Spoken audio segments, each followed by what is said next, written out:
নবী ইব্রাহিম আলাইহিস সালাম বাবেল নগরীতে জন্মগ্রহণ করেন। তাঁর শৈশব, কৈশোর ও যৌবনকাল এই শহরে কাটে। শিশুকাল থেকেই ইব্রাহিম আলাইহিস সালাম খুব জ্ঞানী ও বুদ্ধিমান ছিলেন।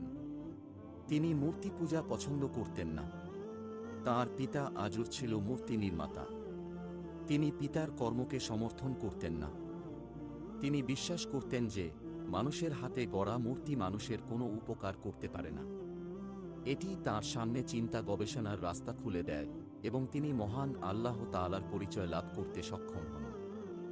তিনি বুঝতে সক্ষম হন যে আল্লাহ তাআলাই একমাত্র ইবাদতের উপযুক্ত সত্তা এবং তাঁর কোনো শরিক নেই। পরবর্তীতে আল্লাহ তাআলা ওহীর মাধ্যমে ইব্রাহিম আলাইহিস সালামকে জানান, হে ইব্রাহিম, নিশ্চয়ই আমি তোমার রব, আমি সকল কিছু সৃষ্টি করেছি, তুমি আমার ইবাদত করো এবং লোকদের আমার ইবাদতের